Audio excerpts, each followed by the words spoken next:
Hey everyone, it's Leslie here, and we are live, and we're having a little tech problem, so I'm hoping that our other coach gets on. She was on with me, and then she fell off. So I'm going to go live on Instagram, and hopefully Elise will join us very quickly. Hold on. I think we're live, but I'm not positive. Sorry guys, at Instagram, we're having a little tech issues as well. Hey, Karen, thank you. Are we live on Instagram? I don't see that we're live on Instagram. It says go live, but it doesn't. Oh, there we go.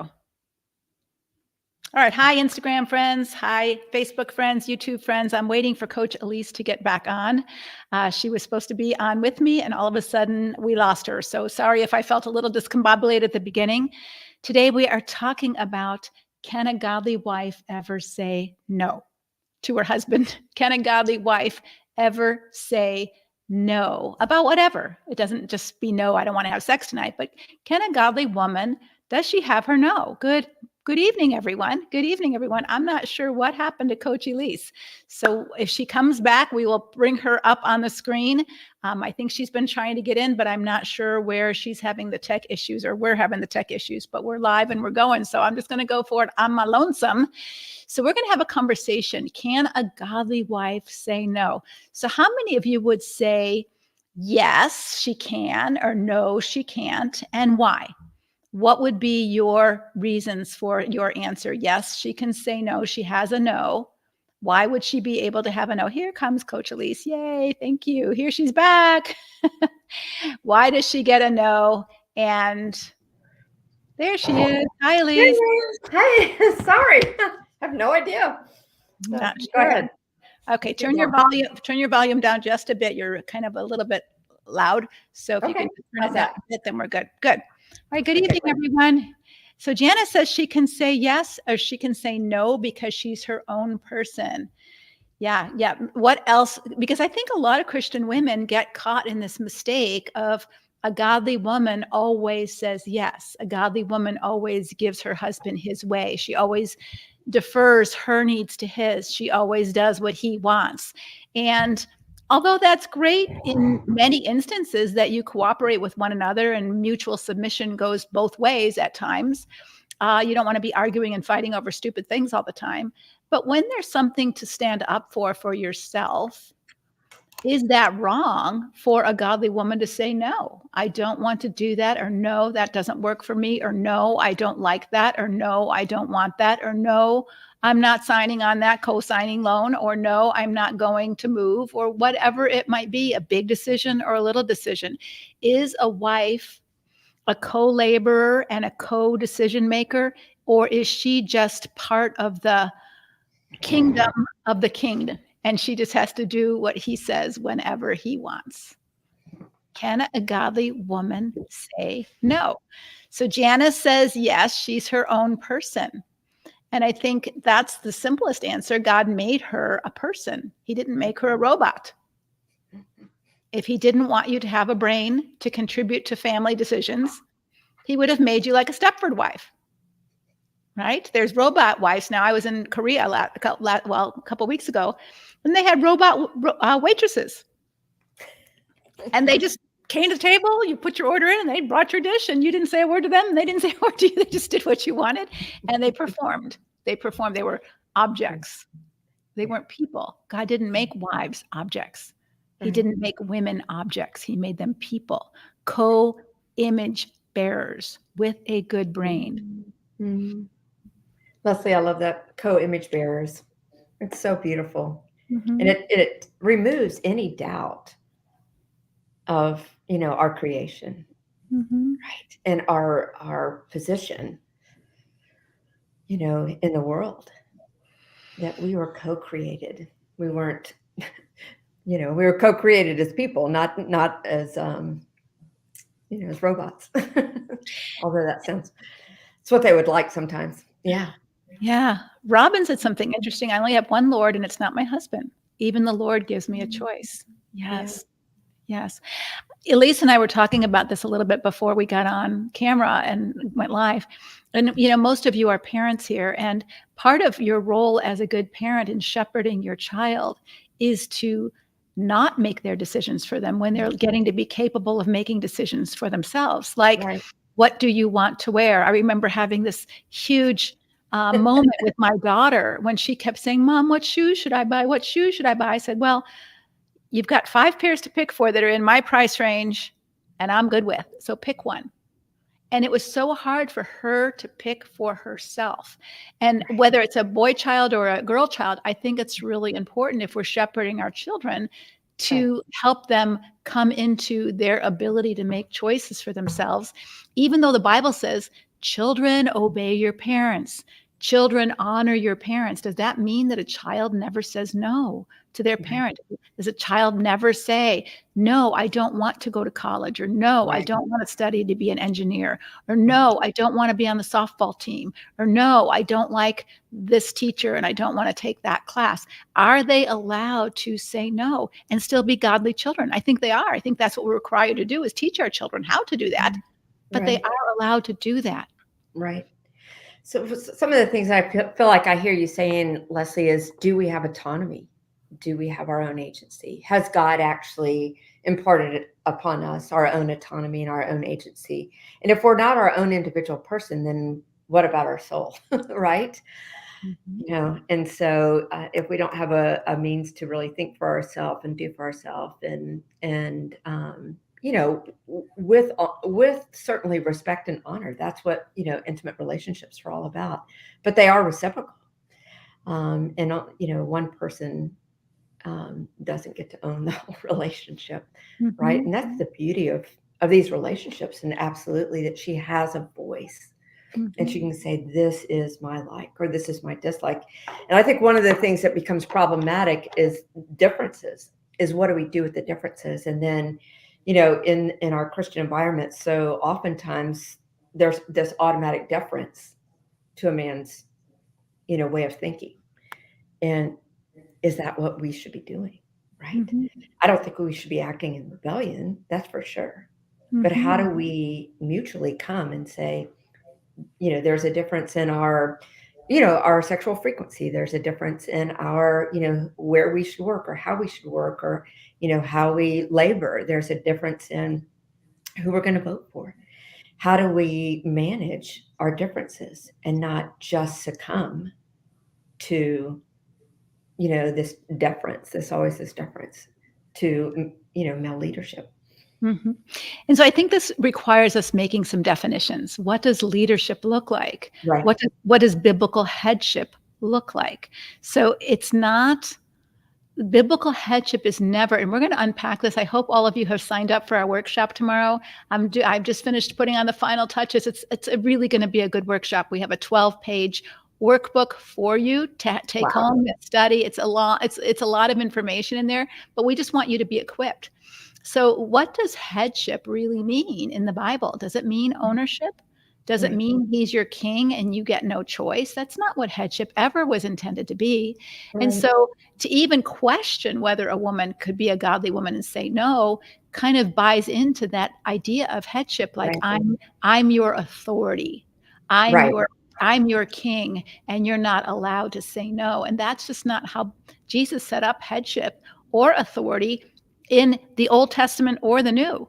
He gave both Adam and Eve sovereignty over the garden, sovereignty over their choices, sovereignty over the animals. They were to rule together over his creation. He didn't ever say to Adam, hey, Adam, you get to be the boss, and Eve, you've got to submit and obey.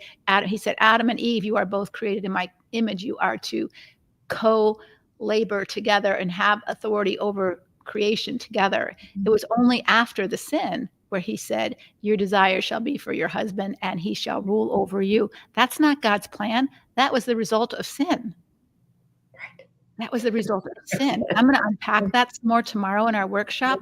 So if you haven't signed up for the workshop yet, I highly encourage you to go.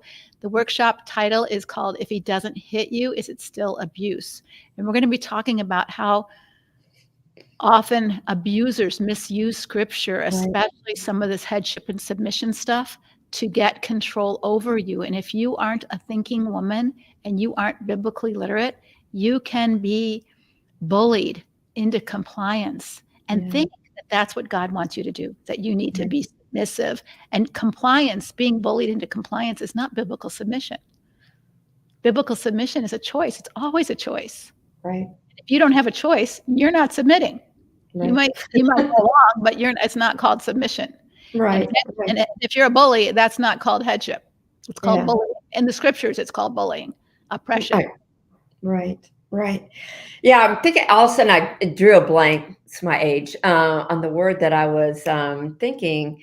It's not obedience. It's not submission. Oh, compliance. I was thinking of the word compliance, right? It's compliance. I've complied, but I haven't submitted.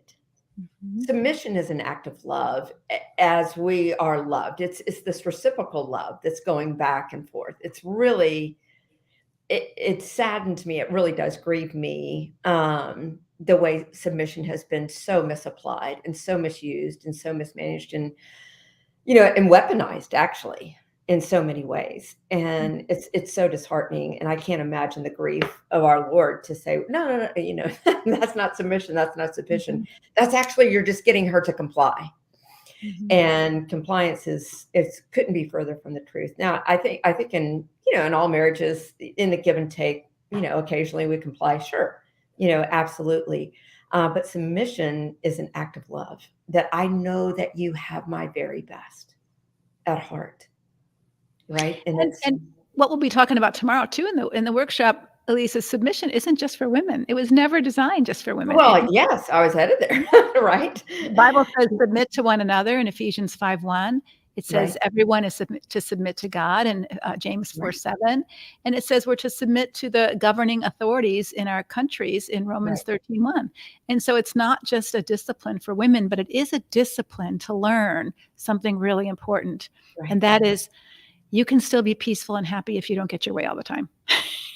You can submit and things can still be okay. Right. Yeah. And I think that in our me first, sinful nature, that could be a good discipline, not just for women to do, though, for all believers to practice, because there are differences. And you're going to have, and it doesn't mean that one's wrong and one's right. And I think this is really important in a lot of families, a lot of churches. It's not about you're wrong because you like worship music this way and you're right because you like worship music this way. It's just that we have differences in how we would prefer things. And we may have to submit to someone else's preferences because most people like it this way. Right. And if I'm going to be here, I'm going to have to submit to that, and not grudgingly. I'm going to submit out of love, because I don't have to have my way all the time. And I can still worship peacefully, even if it's not my favorite music. Right. Yeah, absolutely. Yeah. So Emily said, I spent most of the 30 plus years married thinking that a godly wife could not say no. But thanks to your teaching, Leslie, I learned that I have personal autonomy and that I do not have to say yes. Yes contributed to abusive words. Oops, I lost the rest of it. There we go. And contributed to abusive words and behaviors. And I think that that's a really interesting point that Emily makes, that that sometimes submission actually, in a sense, lights the fire of more selfishness. And more compliance does. Yeah. And Rebecca said this. Not submission in the guise of submission, but this compliance, like I won't fight you. I don't want you to fight anyway, but I won't ever push back. Right. I'll just comply, breeds more and more and more selfishness. And not, the ability to say, hey, there's a me and there's a you, and this deference to one another. So beautiful. Absolutely. Yeah. Even pastors get it wrong. Rebecca says my pastor told us this too in our premarital counseling, and I just argued with him. But our pastor, this is like a long time ago. So our pastor told us that my husband had the final say. Have you ever heard that? Like, he's the final authority. He's the final say whenever there was a disagreement about a decision. I told him that would mean my husband always got his way. If I agreed, he got his way. If I disagreed, he got his way. Pastor said, that's not how it works. My husband, that's not how it works. My husband told me he owned my body and could do anything he wanted with it. And I had nowhere to turn. Here's the mistake that you made, Rebecca. You did have somewhere to turn. It just wasn't to that pastor, right? That there's plenty of people who would help you in these situations. And we're going to talk about that tomorrow, because so many of you feel you are in not only an oppressive home, you might be an oppressive church where a woman's value is limited to the service to a man, like the robot's value is to the service to the restaurant. Right. And that is not God's definition or declaration of you. And headship doesn't mean you get the final say. It was never described that way. And when Jesus taught his disciples on how to be church leaders, he didn't say, and guys, guess what? Now you get to have your way.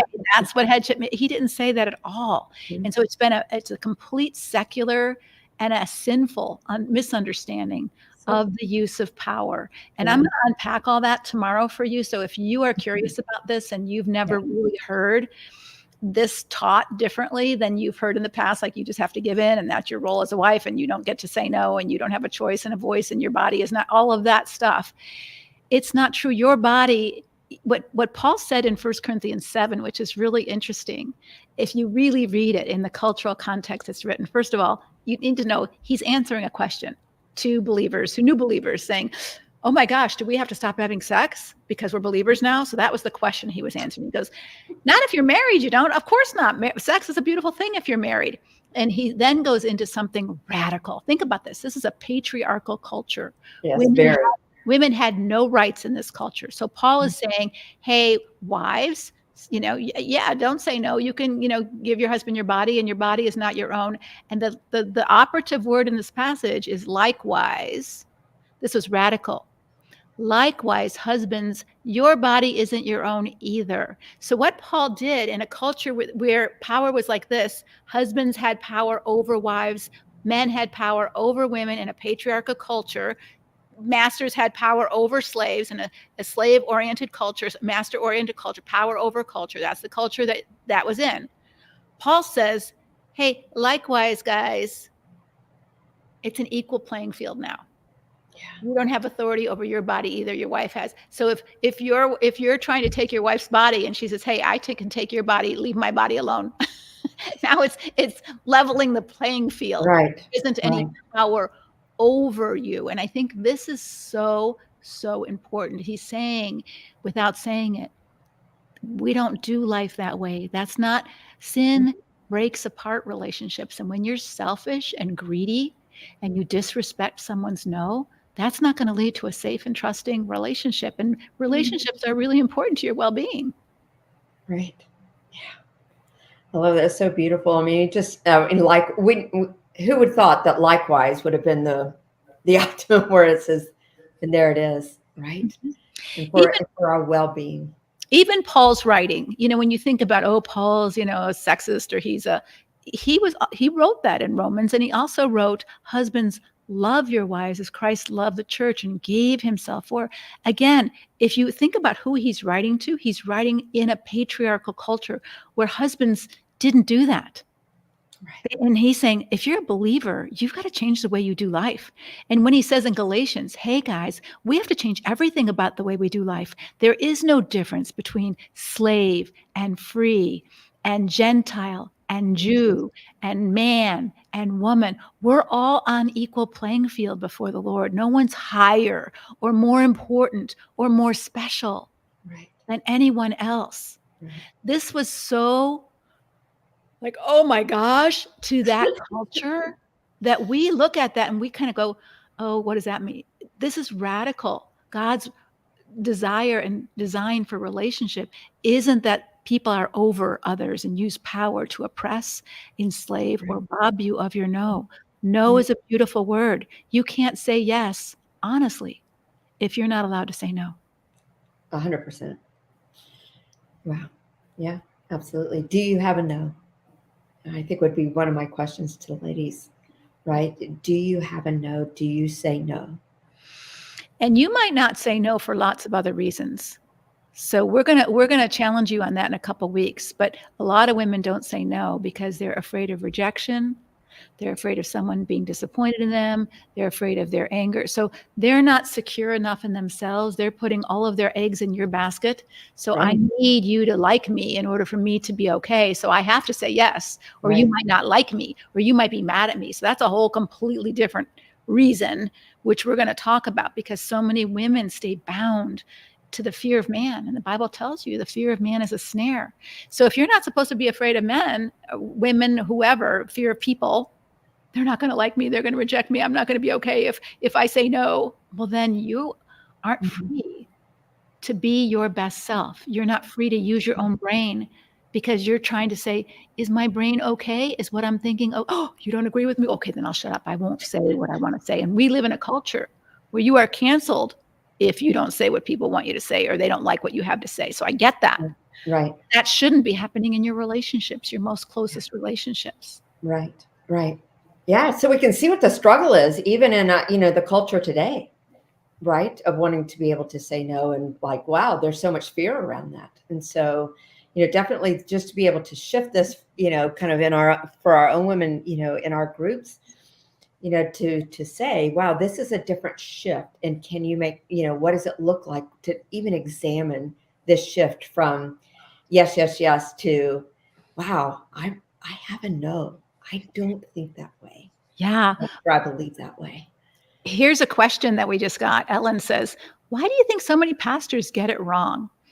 And I think, and then you said, maybe that's what they've been taught in seminary. So I'll just share a story. So I used to teach at Westminster Seminary a long time ago when I lived in the Philadelphia area, and I would teach a course on domestic violence, which was for the seminary students and the master's in counseling students. And so this was a long, long time ago, over 10 years ago, that I would teach this class. And it was one class that they got for their whole seminary training on domestic abuse, right?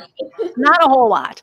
So we were talking about this very topic, and here are these seminary students and counseling students, and I'm talking about, can a woman say no? And we're talking about sex in this class. So this man raises his hand, like waves his hand, and I said, yes. He goes, no, the Bible clearly says a woman can't say no. Oh, wow. Right? Her body is ours, and she's not allowed to say no. And he was totally convinced. And I wasn't going to spend our time arguing. My time, I only had, 3 hours for the class. I wasn't going to spend my time debating him, because he was adamant. He was right, and I was wrong. And so this is a really interesting thing to notice, that when you can't just be different, Elise has talked about being different, like, you might be a Trumper or you might not be a Trumper. You're either for him or really against him. And we're not going to talk about politics on this topic, but I think we have a lot of different opinions on things. And I think we can learn a whole lot if we listen. Right. If we listen to different opinions of why you think the way you think, instead of trying to make you wrong and me right. So this seminary student would have been a whole lot better off if he had said, hey, I was raised to think this way. Why are you thinking that way? That would have been a much more open opportunity to have a conversation with someone. So if you're talking with your husband, or you're talking with someone, your pastor, and they aren't interested in hearing your point of view, they're just interested in being right. Correct. Yeah. Then I would just say, probably don't waste your time, because they want to make you wrong. And it doesn't really matter what you're going to say. Just like Jesus, he finally was just quiet, because it didn't matter what he was going to say. He was going to be wrong. And so it's not a conversation. You can have a conversation with someone, even with your husband. Hey, you want me to wear my hair short, or you want me to wear my hair long, or you want me to wear that sexy dress to the party. That's just not me. I feel really uncomfortable. It's a pretty dress. And maybe if I were a girl who had big boobs or felt like I wanted to show them off, I would feel comfortable in that dress, but that's not me. I don't like to wear red. I don't wear low cut dresses. That's not who I am. It's not a matter of you're wrong, I'm right. It's my body. I don't feel comfortable putting that thing on my body and going out in public. And you're allowed to say that. I'm not comfortable eating meat. If you want to be a vegetarian, he doesn't have to be a vegetarian, but if whatever it is about you that you need to stick up for, why is that wrong? That doesn't feel good on my body. No, I don't want to do that. I don't want to watch R-rated movies. I have bad dreams. You're allowed to say that. You're allowed to have your feelings, your opinions, your no. I would almost ask for the ladies, what does that feel like for you to hear Leslie say that you are allowed to have that doesn't feel good to me. That's not who I want to be. I don't want to wear a dress like that. I want to say that's not me. Not necessarily no in a loud voice, but that's not me. I don't think exactly like you think. What does that mean for us now? Right? Empowering. Yeah. Empowering, finally Free says. Yeah. Yeah. Yeah. I finally had to say to my husband this week that I do not have to share his anxieties. Oh, absolutely. Right? You can feel anxious. I don't feel anxious right now. And I can have compassion for you and I can have tenderness towards that. But I can't own your anxiety. They belong to you. Yes. Now, how will you manage your anxiety? Right? And I can be compassionate and come alongside, but so oftentimes they want us to own it, right? If I'm mad, you have to be mad. If I'm this anxious, you have to be anxious, or you have to try to fix it as though I can. And as if loyalty depends on you thinking and being like me. Right. Right. And this Right. is the beauty of what you can add to your husband's maturity level if he will be open to that. Say, I'm not saying you're wrong. I'm just saying I don't think like you. Yeah. Right. I don't want to think like you. It's pretty scary to be all anxious all the time. I'm glad I don't think like you. I feel Right. bad for you the way you think. Or Right. I don't want to, drink so much alcohol. That's not good for me. I don't want to Right. do that. And Right. be okay with who you are. And I think this is part of your work as a woman to develop yourself. Right. Who are you? What matters to you? What's important to you? What do you need to be at your best? Right? Robin said, I've always felt like I have a no. So, kind of uniquely herself, she's, I have a yes and a no, but it didn't go well. And I paid. And, I think we have to kind of, wow, that's some information for you, Robin, that you don't have a no. Now, what do you want to do with that truth? Right? Yeah. How do we live in that truth? Wow, I'm in relationship with someone that I'm going to get punished if I have a voice. And I would give them whoever this person is. I'll assume it's your husband. This is the mistake that many new brides make. So if you're a mom whose daughter is going to get married soon, give her this advice. I would say when you're dating a guy, say no early in the relationship. Say no, I don't want to get together tonight. I'm tired. No, I've got to hang out with my girlfriends this weekend. No, I don't feel like going to that movie. Because we become very compliant as a new date. We want to please, we want to make people happy. And that's just our nature, as most women want to do. And so we overly accommodate their side of the street. Don't say no early enough that we don't see how they're going to take our no. No, I don't want to go to those kind of movies. That's not for me. I don't like that. Or no, I don't like sushi. That's not for me. We don't speak up for ourselves. And so we don't see how someone handles our no. And so early in the relationship, you might find a guy who doesn't take a no real well. Like, what do you mean? That doesn't mean, it means you don't like me or you don't love me if you don't do whatever I want.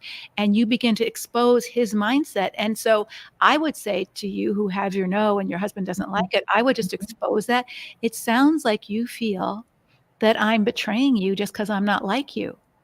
That it sounds like you feel that it's an insult or an affront, or I'm disloyal to you if I'm separate, if I have my own opinion, that I have a me and you have a you and we have a we, but I'm not you. Right.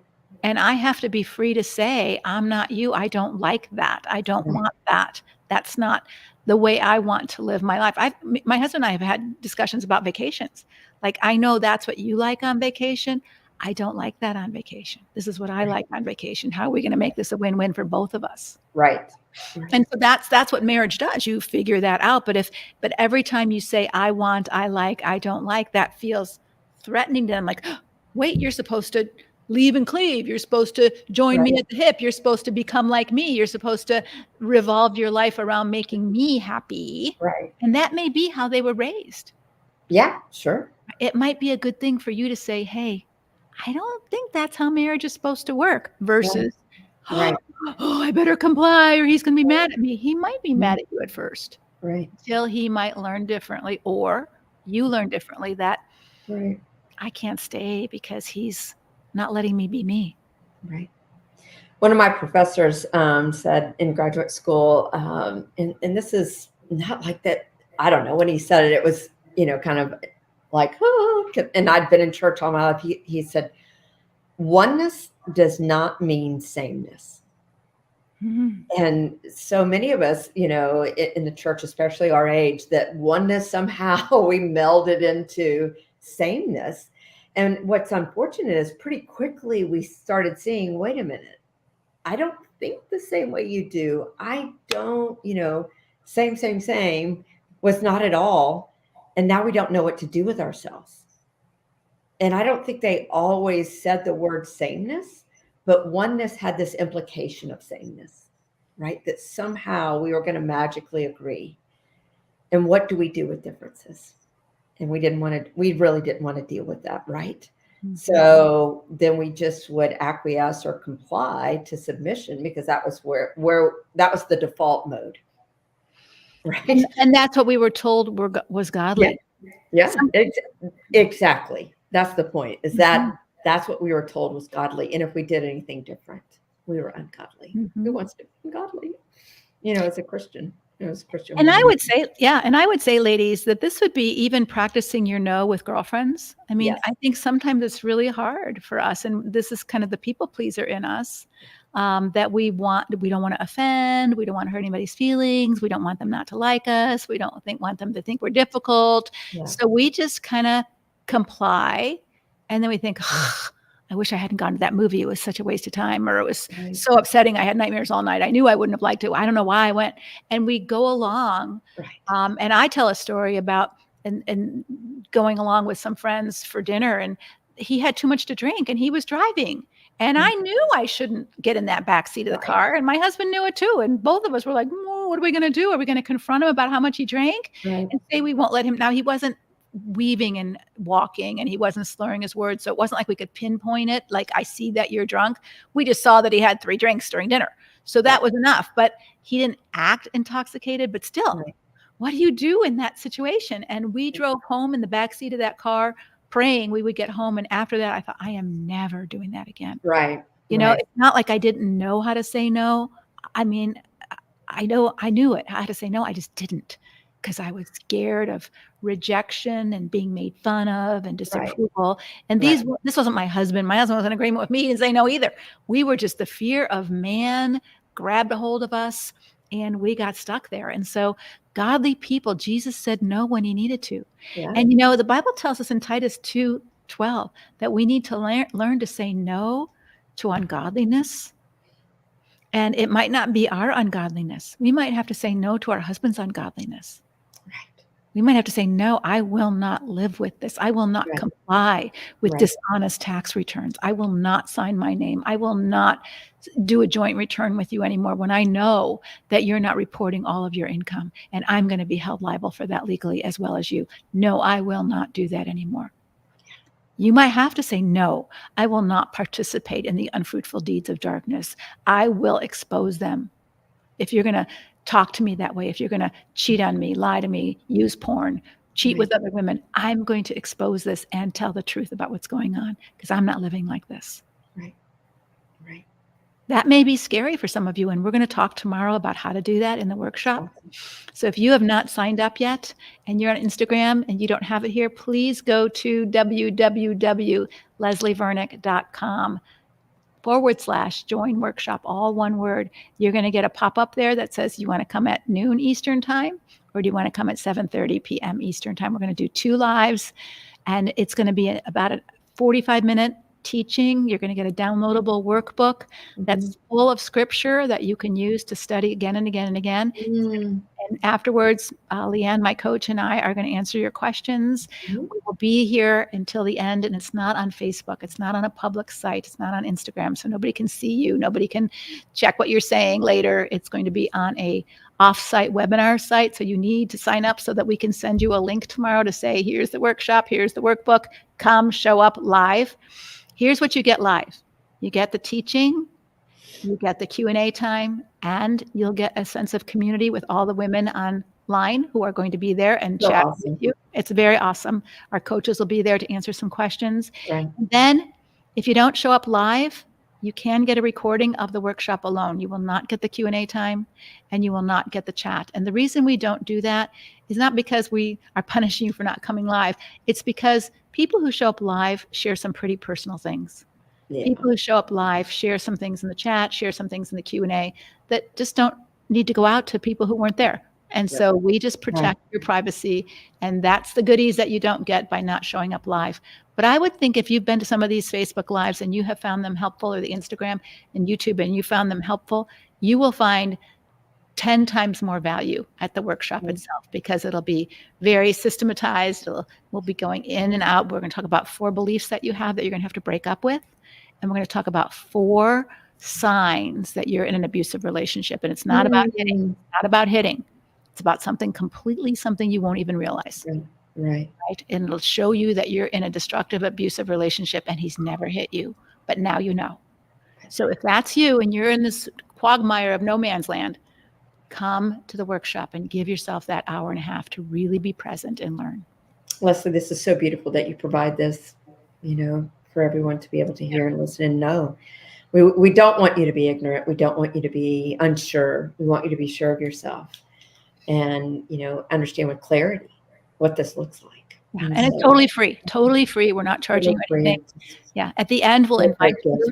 Yeah. In the end, we'll invite you to join Conquer. Some of you have been asking. We've been getting a ton of requests about Conquer. We've been in Conquer. We've had Conquer for 10 years. This isn't anything new. We open Conquer's doors twice a year. If you are in an abusive relationship and you want help, we will help you in Conquer more privately. And we'll tell you about that at the end. It's a very amazing program. So, but the whole workshop is free. The Q&A time is free. And we want to give that to you because many of you are getting such bad advice, both from your church, your spouse, your family of origin, and your Christian counselor. So I really want to help you get clear on what God says about you and about what's going on in your relationships, because he wants you to have safe and healthy relationships. Right. It's so free. It's so liberating. It's beautiful. Thank you so much for providing that. Diane says, my spouse actually wrote me, this is kind of cute.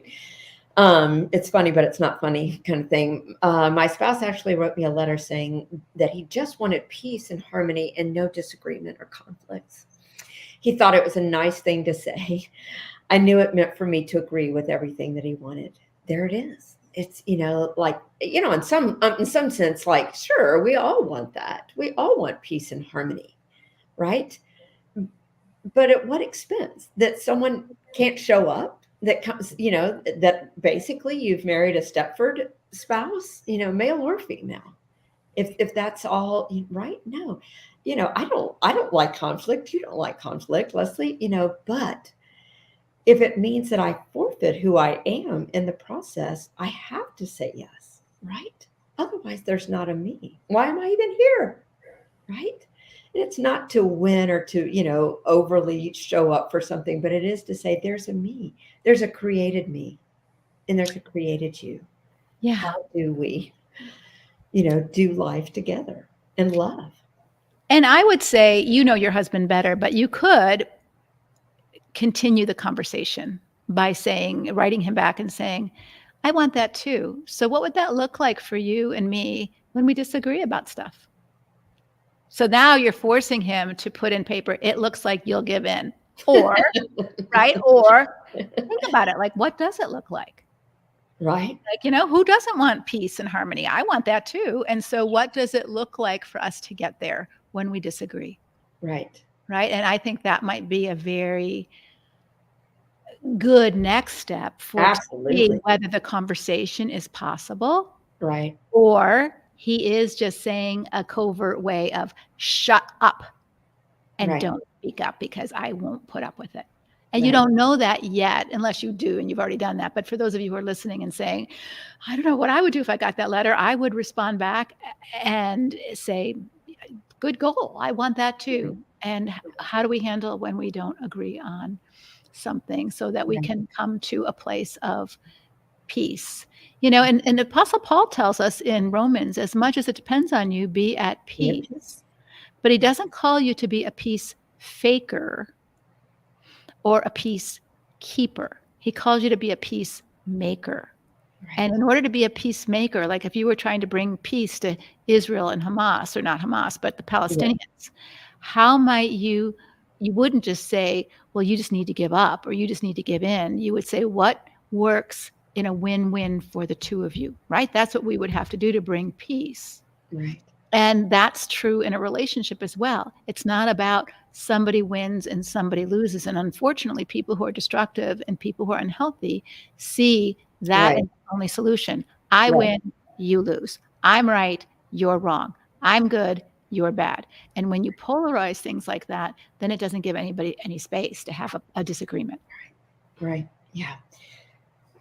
Years back when I was working with couples, premarital couples, I'd often ask this question, which they didn't really super appreciate in premarital couple in counseling, but I would say, you know, kind of what's the number one reason that's stated on most divorce decrees?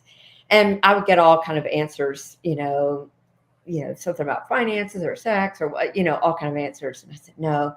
I said, when I say it, you're going to recognize the verbiage, irreconcilable differences, right? Well, if that's the number one reason, maybe we ought to spend some time talking about differences and how we're going to manage ourselves in the differences, right? And so it wasn't the most popular premarital counseling because they're so in love, they can't even imagine being, different. But it doesn't take long before, we've blown out the candle and lit the one unity candle before we like, hey, I kind of want to light my candle back up. There is a me after all, and there is a you after all. And so what do we do with that? And how do we, I just kind of love what you said. I mean, we absolutely want peace. You want that with your spouse. I want that with my spouse. There's probably nobody here that doesn't want, a peaceful relationship. Yeah. But when we don't agree, what do we do? And that's often where we see, very reactive abuse show up and, people getting very loud, just like they can't tolerate any tension of differences. Yeah. And so, much like you, when you were talking about, kind of what to prompt our daughters to say no early on is absolutely. Yeah. Begin to show up. Don't misrepresent yourself in the dating relationship is that you're that compliant. Yeah. And then in the marriage relationship, right? Nope, right? And so begin to show up authentically right from the get-go. If you're in agreement, agree. Be at peace. But when you're not, how will you say no? Yeah. We have some questions in the tracker, so I want to get to that. Okay. Let's do that. Let me quick answer fruit in progress. Your question, any advice for a husband who aggressively rejects when I share how I feel, often hurt from his actions? Actually, that's one of the signs of an abusive relationship. So please show up tomorrow and it's called deflection. And I will go into all of that. There's 4 signs and deflection is one of them. When you try to express how you feel about what they did and they deflect it back on you. And I'll explain all different ways that they do that. But that when someone does that regularly, what they're really saying is don't burden me with your feelings or your hurts. Just get over it. I don't want to hear about it, which in essence, they're saying, I don't really care. I don't really care about you and how this impacted you. All I care about is me and how I'm feeling. And I'm feeling shamed when you talk about it. So shut up and don't tell me and don't rub my nose in it. And I'll unpack all that for you tomorrow, but I hope you're signed up for the workship because you're describing deflection. And that is one of the signs. I'm not the only one, but one of 4 that we'll be talking about tomorrow, that your relationship is very unhealthy. Yeah. Okay? Yeah. What were some of the questions? So let me read one for you. My neighbors came to me and shared they were concerned because my husband told each of them at separate times that he was being so harsh because he was finally going to act like the head of the family and enforce the rules. Our marriage has been extremely strained and difficult for the entire 9 years. Neither of them knew how to respond or approach him in that circumstance, yet both neighbors are Christian. My husband is also a highly educated biblical scholar, so he should know better. Question is, as my main lifeline, how could they have responded to that? How the neighbors could have responded to that? Wow, that's a good question. I'm kind of not necessarily stumped, but I'm just kind of thinking for a minute kind of around that. Well, I think they were afraid to approach him, right? They were afraid to speak up for her on some level. Maybe I misunderstood the question. I do wish that they would have supported her But I think, I think though that this is really important because they're a bystander of watching what happens. yes, And bystanders are the most important people in an abusive relationship. So whether the bystander is the Christian counselor or the bystander is a relative or the bystander is a neighbor or the bystander is the pastor, when they try to stay neutral, they're actually reinforcing the mindset of the abuser. So in bully literature, for example, in school bullying, you've got the bully, you've got the bullied, and you've got the bystander. And right, when the bystander says to the bully, hey, we don't do that here. We don't treat disabled people. We don't make fun of girls, whatever it is, right, all of a sudden the culture changes because the bystander is no longer silent in front of the bully. And so I think what the neighbors could have done is said, we don't understand that headship means that you get to enforce rules. They could have said that as Christians, right? Or they could have asked a curious question. What do you mean the head of the family enforcing rules? I don't read my Bible that way. What passages are you thinking of that mean that? Right. So they could have engaged him in more provocative, curious questions, or they could have just outright said, we don't agree with you that the head of the house enforces rules, that we don't see that's your biblical role. So they could have said, unless they were afraid that he would harm them, and then that's a whole other issue. But I do think sometimes we could, as bystanders, I have done that at times when I'm just the bystander and they don't even know who I am or what I've written or anything like that.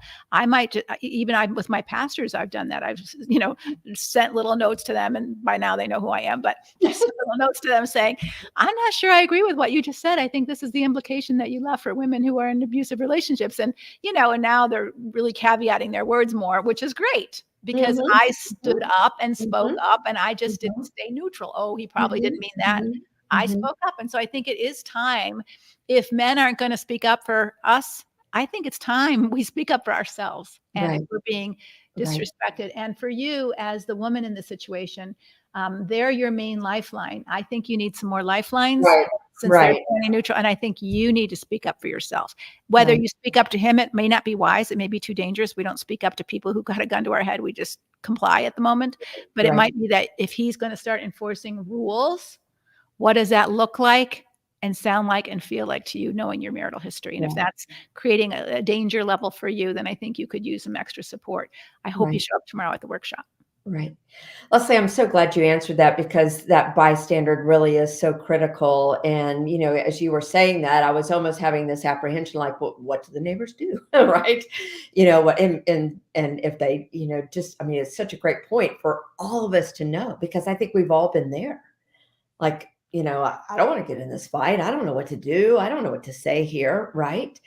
And it empowers now, the abuser even more. Yeah, because it when you're silenced, it sort of says, well, they it's not that bad. They agree with me, especially if you're a person of influence and power, like a pastor or like a counselor or like a fellow Christian. You ought to say something. Right. You ought to say something. Right. I remember one time saying to a man who was yelling at his kid in horrible, disrespect. I mean, this is a little kid at an amusement park. And I said, I am a therapist and your kid is going to have to spend a whole lot of money getting over this someday. Why don't you stop treating him like this now? He didn't like it, but the kid heard me. The kid heard me, and the mom heard me, right? And so even if the man doesn't change, those two might have been impacted by a total stranger sticking up for a little kid who was being abused at an amusement park. Right. Right. Saying this isn't okay. This isn't okay. This isn't okay. Right. All right. Next question. If I say to my husband that my view is different, he will get angry and say that I just don't understand, or I would agree. I state calmly that I don't see things the same way he does, but he keeps trying to argue. If I walk away, he will get really, really mad and give me the silent treatment later. What should I do?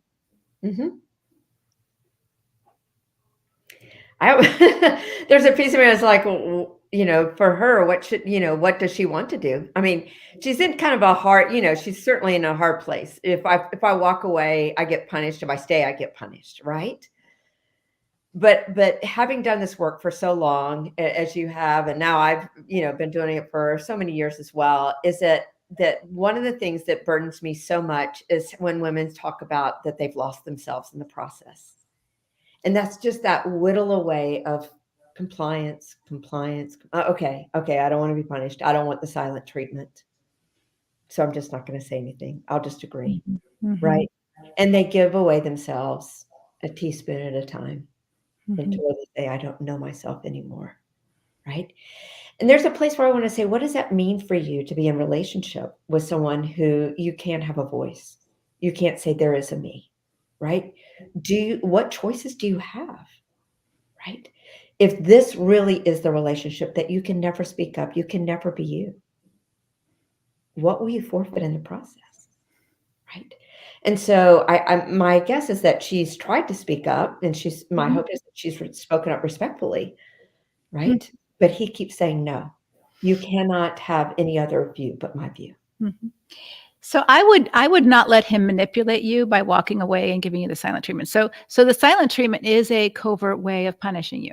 Yeah. Right. If you're not, so he didn't hit you, but it's still abusive. It's saying, if you don't agree with me and do what I say, I will punish you. I'm not going to punish you in an obvious way with a hit or a black eye or closing your checking account, but I am going to punish you by withdrawing my company from you. Now ice you out. Right. So I would say that your best bet would be to call him out on it. And this would be, and you can call him out in a nice way to say, I know you're punishing me right now for not agreeing with you. And so I don't really want to spend the whole weekend bored because you're not talking to me. So I'm going to go to the beach with my girlfriend. I'll see you Sunday. So now you're not letting it work. You're not letting him control you by that silent treatment. You're naming it for what it is. I see what you're doing. And I'm sorry that you feel you have to do that.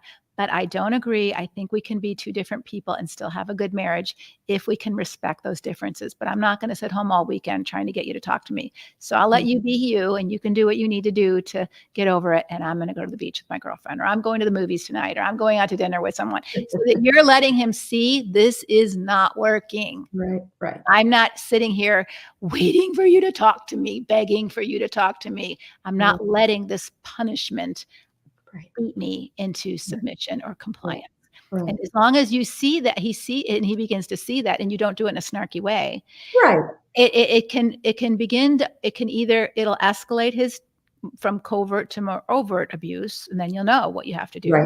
Or he'll begin to say, she's right, I'm kind of being an ass here and I need to change. Right. And maybe that will be what he needs. Right. I'm glad you said that, though, Leslie. I think that oftentimes women have tried to speak up, and he does raise the bar. Like, hey, game on. If you're going to raise it, I'm going to raise it. If you're, Well, then, so then you know that there's more danger, and those are the things that you have to be aware of, so that when you take a right step forward, then that's where you know that he isn't going to be just compliant covert anymore, and he's not going to learn to be more self-aware. As long as you can do it in a non-snarky way, if he then escalates, you have your safety plan in place, and we will teach you how to do that in Conquer. I won't teach you how to do that tomorrow, but I will share with you that that's something you must need to do.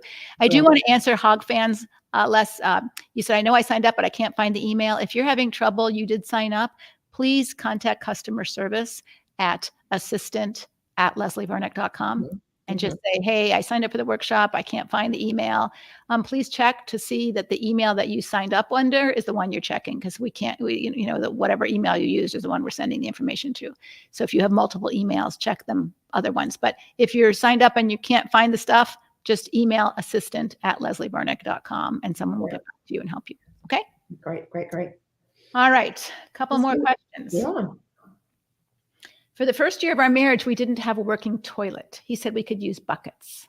For the first 3 years, we didn't have a working shower. He said, I have to allow him to be the one to fix it all, not hire a contractor, because with his depression, he needed those victories, and that I don't understand depression. How could I have said, no, I cannot wait 3 years for the basic necessities, when it was framed as me not being caring? Looking back, I wish I could have. Any thoughts of how she could have phrased it? Well, one is that I'm a little bit curious why, I think there's a place where certainly you want to be compassionate. And I think she was trying to be compassionate with him, especially if she was being accused of, of maybe potentially not being compassionate, that she was trying to demonstrate that she can be compassionate, but clearly at some point, this was a place of control over her. Like you can't have you must have full compassion and full compliance with me. And so her saying that may be okay for you. Right. And I think that you've been, really giving us good scripts on what to say.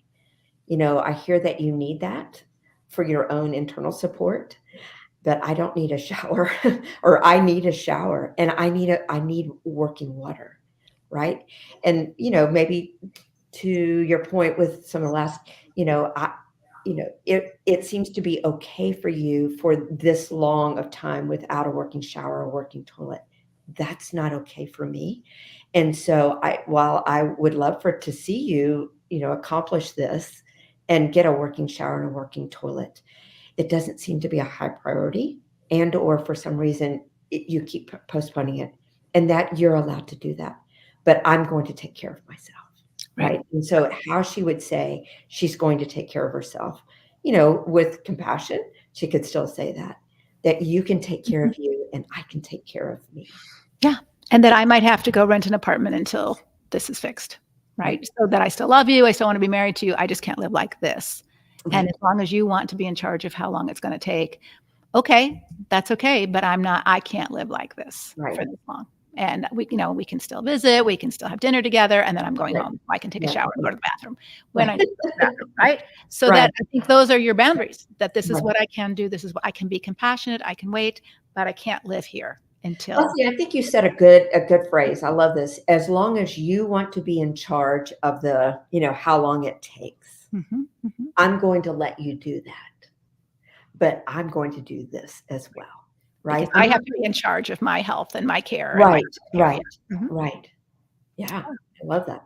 Yeah. And I think this is where we need more skills to be able to say that without making him, we don't want to make him feel like he's bad. I think you can say it's, some people really like camping and they're totally comfortable with porta potties and all that. I'm not comfortable with that. I can't get ready for work like that. I can't function like that long term, maybe a week or two, but not 3 years. So I can't do it. I can't do it. I don't want to do it. I don't even want to do it. Right. So if my husband said, hey, let's go on a camping vacation for a month, I'd be like, no, it's a hard no. Right. If I had to do it because our world blew up, I'd do it. But if I have a choice, I'm not going to do it. And I think those are the things that we need to be really clear. What am I willing to do and what am I not willing to do? Right. And I think you said another word that I think is really important, because so oftentimes I think women get compliant. They also get resentful. Yes. Right. And I think, that's always been the warning track for me. As soon as I can feel in my body and my thoughts are getting more and more resentful, it's like, hey, it's time to speak up. I can't do this. Right. I would like to be in more agreement with you. I just simply can't. That's not me.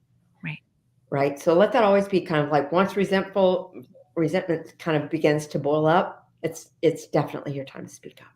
Right. And whether that's with your husband or your daughter who's asking you to babysit, just not once a week, but 5 times a week or all day long. And like all of a sudden it's like, I don't want to give all my free time to this. And now I'm stuck. No, you're not stuck. You can speak up and you're noticing that you're feeling resentful. So I think these are skills that we as women, because we do want to please and because we do want to connect and we do want to help and all of those kind of things, we don't pay enough attention to where our boundary line is. This is what I will do and this is what I can't do. Right. And we can do it with a good heart and a great spirit. And then when we get too far over here, we're starting to feel resentful. That's your red flag.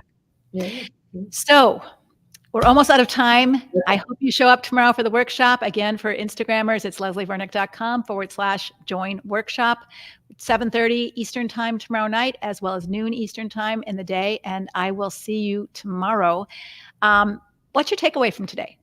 Put it in the chat. We'd love to know, what did God say to you about a godly woman saying no, or whatever else we talked about? What did he say to you about a change that you might need to make to take one more step toward being fully mature in God's way, not shaped in your husband's image, but shaped in the person God. Amen. Shaped in God's image. Amen. What's your takeaway from today? Yeah. One of the things I took away, Leslie, is really just hearing kind of your script for us to, and how to speak up. And I think that's really, sometimes we're like, oh, we know this isn't good, or we know this isn't right. I don't know what to say right now. So one of the things that, one is to hear the coaches and to hear you speak, and because we do offer scripts and we do offer, ways to say, hey, what would it look like if you said it this way or you did it this way? To be able to give you a safety plan to say, I can't do this, and here's what I'm going to say. I think it is helpful to hear how other people might handle things. And sure. again, you can reword it in your own words. These are all recorded. So for you on Instagram, if you want to go back to Facebook, it's on the Enriching Relationships That Matter Most page. It's a public page. You can watch the recording. Or if you're on our mailing list, you'll always get an email saying, hey, you missed the Facebook Live. Here it is. And there's a link right there that you can watch the recording. So if you haven't signed up on our email list, do that. But if you've signed up for the webinar, you will automatically be put on our email list.